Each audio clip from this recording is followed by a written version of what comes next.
की और जानते हैं द के बारे में। सबसे पहले हम जानते हैं कि इसे कब द और कब दी पढ़ा जाता है। देखिए, इंग्लिश का ऐसा कोई भी वर्ड जिसकी शुरुआत वॉवल से हो, ए ई आई ओ यू, उससे पहले द को दी बोला जाएगा। जैसे the apple, the end, the elephant. और इंग्लिश का कोई भी ऐसा वर्ड जिसकी शुरुआत कॉन्सोनेंट से हो, उससे पहले द को द पढ़ा जाएगा। जैसे the car, the mobile, the fan. आवाज तो हमने सीख ली, अब इसका इस्तेमाल सीखते हैं। द के असल में दो इस्तेमाल होते हैं, एक परमानेंट, एक कंडीशनल। परमानेंट वाले केस में हर हाल में द लगना ही लगना है। आइए परमानेंट केसेस जानते हैं। नदियों के नाम के साथ हमेशा दा लगाएंगे, जैसे द गंगा, द यमुना। पहाड़ों के नाम के साथ हमेशा दा लगाएंगे, जैसे the mount Everest, the Himalaya. चारों दिशाओं के नाम के साथ भी हमेशा द लगाएंगे, जैसे द ईस्ट, द वेस्ट। महान हस्तियों के नाम से पहले भी हमेशा द लगाएंगे, जैसे द महात्मा गांधी, द सरदार वल्लभ भाई पटेल। देशभक्तों यानी कि फ्रीडम फाइटर्स के नाम से पहले भी हमेशा द लगाएंगे,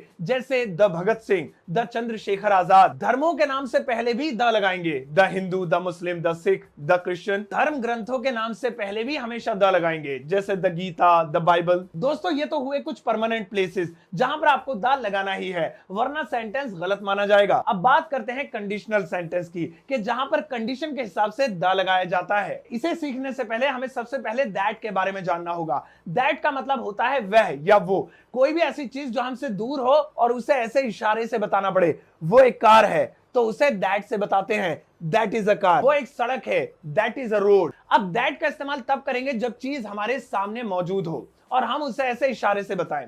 लेकिन वही चीज अगर सामने मौजूद नहीं है, वो सिर्फ हमारी इमेजिनेशन में है, हम उसके बारे में बात कर रहे हैं, चीज हमारे दिमाग में है, अब वहां पे दैट नहीं द लगाएंगे। यार मैं वो कार खरीदूंगा जो सामने खड़ी है, I will by that car. यार मैं वो कार खरीदूंगा, वो जो हमने शादी में देखी थी ना, I will by the car. वो लड़का जो सामने खड़ा है ना, बहुत अच्छा है, that boy is very good. वो लड़का है ना जो हमें शादी में मिला था, बहुत अच्छा है वो, the boy is very good. मैं वो वाला पिज्जा खाऊंगा वो जो अंकल जी खा रहे हैं, I will eat that pizza. मैं वो वाला पिज्जा खाऊंगा जो हमने लास्ट टाइम खाया था, जिसमें बहुत सारी चीज थी, I will eat the pizza. तो दोस्तों, ये एक छोटा सा लेसन था द के बारे में जानकारी हासिल करने के लिए। हालांकि द के बारे में अभी बहुत कुछ बाकी है सीखने के लिए, लेकिन ये बेसिक है, शुरुआत